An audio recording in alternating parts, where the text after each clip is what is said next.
No Hora de Agir de hoje nós vamos conversar sobre a floresta e sobre uma das florestas mais importantes, sobre a Amazónia. A Amazónia de todos nós porque ela é muito importante para o mundo. O seu serviço de ecossistema é importantíssimo na regulação do clima, de um clima que mudou, que está mais quente, com um sistema climático já em ruptura e que todos os anos nós estamos a bater recordes de temperaturas. Nós estamos aqui hoje para uma conversa com Anne Alencar e com Marina Piatto e vamos falar sobre este valor da floresta em pé. Nós estamos a falar muito deste problema do desmatamento, deste problema da ocupação ilegal de terras, que é um problema muito grande também, mas precisamos de falar também das oportunidades que a floresta tem. De nós mantê-la em pé é uma oportunidade também para o desenvolvimento da economia, neste caso na região da Amazónia. Obrigada pelo convite. Eu sou Marina do Imaflora. Nessa linha, o Imaflora trabalha muito com soluções para manter a floresta em pé. Acho que o nosso lema é produzir e conservar, são os dois lados da mesma moeda. Então, a gente trabalha tanto com a floresta em pé, o manejo florestal dos produtos que vêm da floresta, quanto com aquelas áreas que já foram derrubadas e hoje a gente precisa fazer um uso de uma agricultura de baixo carbono, uma pecuária sustentável para conciliar a produção e a conservação. E aí é muito importante nós haver incentivos também para que a economia local se desenvolva. Há programas de incentivo também para que os agentes económicos possam se ocupar mais dessas áreas da economia no Brasil? Os incentivos precisam melhorar, principalmente os incentivos financeiros, né, mais adaptados a essas populações tradicionais. Mas o Imaflora tem um programa chamado Origens Brasil, que é uma rede de ONGs somada a empresas e as populações tradicionais, cooperativas e associações, onde a gente conecta a comunidade que está lá na floresta extraindo borracha, castanha, óleos com as indústrias, tirando os intermediários do meio e agregando um preço justo a esse produto. Então, por exemplo, a extração de borracha da floresta, a gente ajuda no manejo florestal, a melhoria no manejo mesmo da floresta sustentável, sem desmatamento, e na comercialização dessa borracha direto com uma empresa, por exemplo, que produz um sapato, um tênis. No sentido de termos uma cadeia de valor mais sustentável. Exatamente. E vocês certificam também, não é? Certificamos essa cadeia e fazemos com que os contratos e os preços sejam mais justos e o recurso transferido direto para as populações tradicionais. Ana, nós precisamos transformar, o Sérgio Besserman Viana disse aqui nesta Hora de Agir, aquele que é o arco do florestamento, da desmatação, naquele que é o arco do restauro. Quais são as melhores estratégias para nós estancarmos este desmatamento e para nós avançarmos mais rapidamente, quer na manutenção da floresta em pé, quer na reposição daquilo que já foi destruído? Qual é que é a sua visão sobre este tema? Eu acho que a sociedade em geral tem que entender qual o papel da Amazônia para, além de uma floresta que pode gerar recursos econômicos, enfim, tem a Amazônia em pé, ela tem muitos benefícios que a gente já usa desses benefícios. O mundo todo usa, o mundo todo usa, né? Mas que a gente não se dá conta. E nós temos que realmente valorizar isso. Então, tem todos os serviços ecossistêmicos, geração de água, geração, assim, conforto climático, né? Estocar mesmo o carbono, todo o ecossistema, a biodiversidade, enfim, que existe ali na floresta e que realmente pode gerar muitos benefícios, muito além do que a gente conhece, né? A cada 2 dias, uma nova espécie é achada, assim, né? Descoberta. Então, é muita coisa que a gente não conhece. E eu vejo que a restauração da área que já foi degradada, ela é um passo importante. Mas a gente também tem que parar a degradação daquilo que ainda está em pé. Mas nós atingimos este ano um dos valores mais baixos de desmatamento desde 2015. O que é que foi preciso fazer para atingirmos estes resultados que são mais positivos em comparação com aquilo que acontecia no passado? Eu acho que nós tivemos um choque de governança muito claro, né, nesses 2 últimos anos, demonstrando que com governança você consegue reduzir uma parte importante do desmatamento. Mas aí a gente tem o clima, né? Esse ano, infelizmente, tivemos aí uma seca muito prolongada, que começou em 2023, e nós tivemos a floresta ela ficou muito inflamável. Então, nós não tivemos uma redução importante do desmatamento, mas um aumento muito grande da degradação florestal pelos incêndios. Marina, nós temos aqui neste problema dos incêndios e do desmatamento, digamos, uma abertura também de áreas para aquela que é a produção de gado. E aí é muito importante nós sabermos que o gado que é produzido, a carne bovina, não vem de áreas mais adaptadas à produção de gado e que não houve destruição de floresta para que essa produção de carne acontecesse. Aquilo que vocês fazem também é certificar esse tipo de cadeia de valor para que a economia brasileira possa ter agregada esta certificação ambiental nas exportações de vários setores. Exatamente. Hoje a gente tem muita área aberta já, né? Se você for ver o uso da terra no Brasil, não só na Amazônia, mas em todos os biomas, a gente já tem uma área imensa de pastagens. Sim. E muito pasto para pouco gado. Né? A gente tem um rebanho grande, mas a lotação, né? O número de animais por hectare ainda é muito pequeno. Então não é necessário mais aumentar o desmatamento para aumentar a produção. A gente precisa otimizar o uso da terra que já está desmatada. O que o Imaflora faz é estimular que as empresas comprem gado de áreas que já estão desmatadas, não aquelas áreas que geram novos desmatamentos, a produção que gera novo desmatamento. Então a gente tem um programa que chama Beef on Track, que ele, junto com o Ministério Público Federal, ele mapeia a origem desse gado para garantir que esse gado não venha mais de áreas de novos desmatamentos. Além disso, a gente também estimula o manejo de práticas de baixo carbono. Então, o manejo de pastagem, estimulantes para reduzir a fermentação entérica e reduzir as emissões de metano, né, que é um tema também da COP. E tudo isso integrado, ele vai ter uma produção de baixo carbono e vai também estar em compliance com esses mercados internacionais. Né? Mas a introdução ou o desenvolvimento de novas áreas da economia da floresta em pé. Nós ouvimos uma retórica no passado que havia 25 milhões de pessoas na Amazónia e que precisavam da atividade económica para gerar a sua riqueza. E falava-se muito do agronegócio, da mineração e de todas essas áreas. Qual é a alternativa para a Amazónia? Quais são estas áreas em que o Brasil tem uma oportunidade de se desenvolver com uma floresta em pé?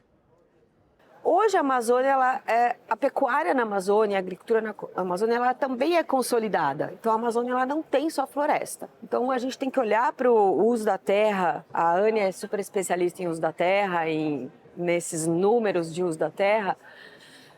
O que está aberto, usar muito bem, produzir uma pecuária bem feita, uma agricultura bem feita e usar a floresta em pé com todo esse manejo de madeira, de mel, de castanhas, de borracha. Cacau, que historicamente tem uma grande... Cacau maravilhoso, com altíssimo valor agregado, né? Hoje o cacau na África, esse ano teve uma doença grave na África, no cacau, nas plantas de cacau. Então o cacau no Brasil está super valorizado. Produtos, óleos como copaíba, cumaru, andiroba, que são árvores incríveis que produzem óleos para a indústria de cosmético. Então isso tudo tem muito valor agregado. Biomedicina, fármacos. Só que a gente precisa ainda de mecanismos, políticas públicas que o custo Amazônia é alto. Esse é o ponto. Produzir na Amazônia é possível, mas a Amazônia tem um custo alto de logística, de energia. Muitos lugares ainda não tem energia elétrica, não tem internet.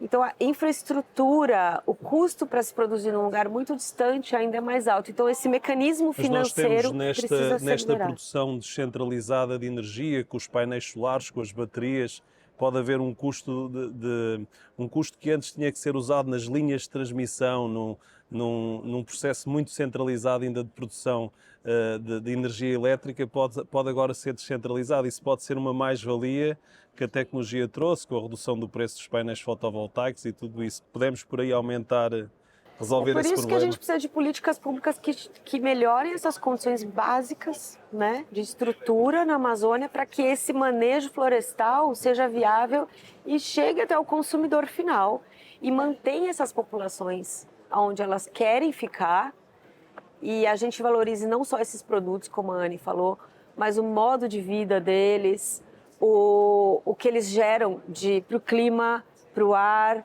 para o carbono, para a manutenção da temperatura global, né? Isso precisa ser contabilizado. Anne, a Amazónia é muito grande. Nós, de avião, demoramos muitas horas a chegar ao outro lado da Amazónia. Portanto, é muito difícil de fazer esta gestão da terra.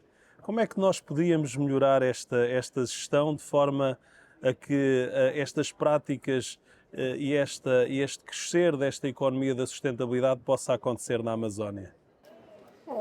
Eu acho que é realmente poder garantir o território para as populações que estão ali nesse território. Hoje a gente ainda tem, infelizmente, muita terra em disputa, né, na Amazônia. E eu acho que essa questão de garantir o território para as comunidades indígenas que ainda não têm sua área delimitada ou demarcada, para as populações tradicionais, isso é bem importante, inclusive para a economia da floresta e que essa economia possa beneficiar em vários níveis, né, todo mundo. Esta questão dos incêndios no uso da terra é um desafio muito grande, porque nós temos com esta alteração climática temperaturas mais quentes, vegetação seca e os incêndios acontecem mais. Como é que numa área tão grande se pode ter políticas de prevenção e depois de combate também, porque depois de haver a ignição é muito difícil controlar nestas condições atmosféricas. Isso é uma coisa muito interessante, porque a Amazônia, a floresta amazônica, ela é uma floresta úmida. Naturalmente, ela não pegaria fogo se não tivesse uma fonte de ignição. Mesmo em anos de precipitação média, ela não pega fogo, né? Acontece que nós estamos, como você falou, nós estamos tendo cada vez mais frequente um período seco mais longo e mais forte, né? Nós tivemos agora uma seca muito forte. E isso faz com que a Amazônia, a floresta, ela perca um pouco essa resistência. Mas ela não vai queimar se não tiver quem acenda o fósforo. Então, esse é o ponto. Então, para reduzir o risco das florestas serem degradadas pelo fogo ou terem incêndios florestais, a primeira coisa é reduzir o uso do fogo. A segunda coisa é, se ele tiver que acontecer, porque ele pode acontecer legalmente, né, é ele acontecer com controle, com responsabilidade, com cuidado. Então, para isso, a gente precisa tanto da política de combate, vamos dizer, aí ao desmatamento, por exemplo, quanto também muito investimento em prevenção, educação, etc. Marina, a educação, a formação profissional é muito importante, não é? No desenvolvimento dos negócios, da formação ao pequeno produtor, aos empresários. Essa deve ser também uma prioridade? É uma prioridade super alta, porque não adianta a gente desenvolver toda essa tecnologia, ciência, e isso não chegar lá no produtor final, né? Nessas comunidades. Hoje tem um programa um projeto enorme de levar a internet para as comunidades mais distantes, né? Isso está trazendo um benefício imenso, porque você leva saúde, educação, gestão, como você fazer a pequena gestão do seu negócio, administração. Então, o investimento em educação é fundamental. Prevenção de fogo, a gente vai ter que ter agora nesse tema de adaptação, a questão da falta de água. Como você vai viver com pouca água? Imagina que na Amazônia agora as comunidades estão passando sede. Sim. Na Amazônia. Porque é uma realidade nova, o clima mudou muito rápido. Os rios secaram. Então, num plano de adaptação, a gente vai ter que levar para eles como fazer filtro, como limpar a água para beber, como fazer prevenção do fogo ou contenção do fogo. São planos de adaptação e treinamento que vão ter que chegar nas comunidades mais remotas do mundo. Então, cada vez mais a educação, o conhecimento, a informação vão ser fundamentais para a gente conseguir sobreviver num planeta aquecido. Ana, nós estamos a caminho da COP30 em Belém do Pará, num momento, se calhar, dos mais importantes da história da humanidade, porque são recordes de temperatura, recordes de emissões todos os anos. Qual é a sua expectativa para daqui para um ano? Poderá o Brasil ter um papel importante neste virar de página para a sustentabilidade? Bem, a gente espera que o Brasil realmente cresça ainda mais na sua liderança na pauta climática, né? Vai depender do país, das escolhas do país. Com certeza a COP30 é super importante para o Brasil, é importante para a Amazônia e chamar atenção para a floresta, só que a gente tem esse dilema, né, que os combustíveis fósseis eles são super fundamentais, tipo, reduzir o uso de combustíveis fósseis é fundamental e a gente vai estar falando disso numa COP que é considerada a COP da floresta. Então, eu acho que as duas coisas são importantes, é uma oportunidade para o Brasil mostrar, né, o que tem sido feito nesse tema, na redução de emissões, principalmente pela queima do carbono orgânico, vamos dizer assim, mas a gente espera que... 74% das emissões do Brasil é a soma do agronegócio com o desmatamento, portanto é normal que se fale aí. Na questão do combustível fóssil, o tema não é só do Brasil, é o tema do mundo. Não, é o tema do mundo. Para deixarmos os hidrocarbonetos debaixo do sol, tem que haver compensação, principalmente para países que têm também outros desafios ainda na economia. Marina, uma das soluções também pode ser, nesta área que o Imaflora está a trabalhar, este incentivo cada vez maior às pessoas comprarem produtos certificados e consumir localmente. Posso dizer assim?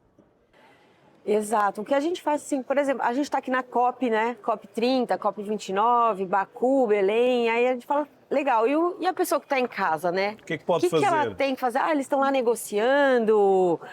Tá, e eu estou aqui assistindo, a minha vida continua igual, mas o que a gente pode fazer como indivíduo são as compras conscientes. A gente ter consciência no consumo, saber a origem, de onde vem a nossa carne, de onde vem o nosso combustível, se tem a opção por biocombustível, consumir menos, saber se veio de desmatamento, se veio de uma população tradicional. Reciclar mais, colocar reutilizar mais, plantar mais. Porque no fim, toda essa população global é que está gerando esse consumo exagerado de produtos não sustentáveis e impactando o planeta. Então, assim, cada um tem um papel muito importante nessa manutenção do clima. Obrigado, Marina. Obrigado, Ana, por terem estado em mais uma Hora de Agir. Uma Hora de Agir que falou sobre a Amazónia de todos nós, a importância da floresta, da boa gestão da terra, a importância de nos adaptarmos a um clima que mudou, que está mais quente e que transformou e que está a transformar a vida das pessoas nestas tempestades que são mais fortes, destrutivas e contrastam com estas secas que são cada vez mais longas e profundas. Esta é a hora de agir da humanidade, a hora em que temos que avançar para reduzir emissões, para avançar com esta transição energética, para avançar com a economia circular, mas também para fazer o maior projeto de engenharia da história, que é ocupar as áreas que foram desmatadas com nova floresta, que possam absorver este carbono da atmosfera e que possam também absorver este lixo gasoso que a civilização industrial despejou no céu como se este fosse um esgoto a céu aberto. Uma Hora de Agir onde nós falamos da floresta virgem, onde nós falamos da Amazónia, que é de todos nós, que é do mundo e que nós precisamos de preservar cada vez mais neste caminho até à COP30 em Belém do Pará. Um abraço, amigo, e já sabe, nós temos encontro marcado na próxima semana. Até lá.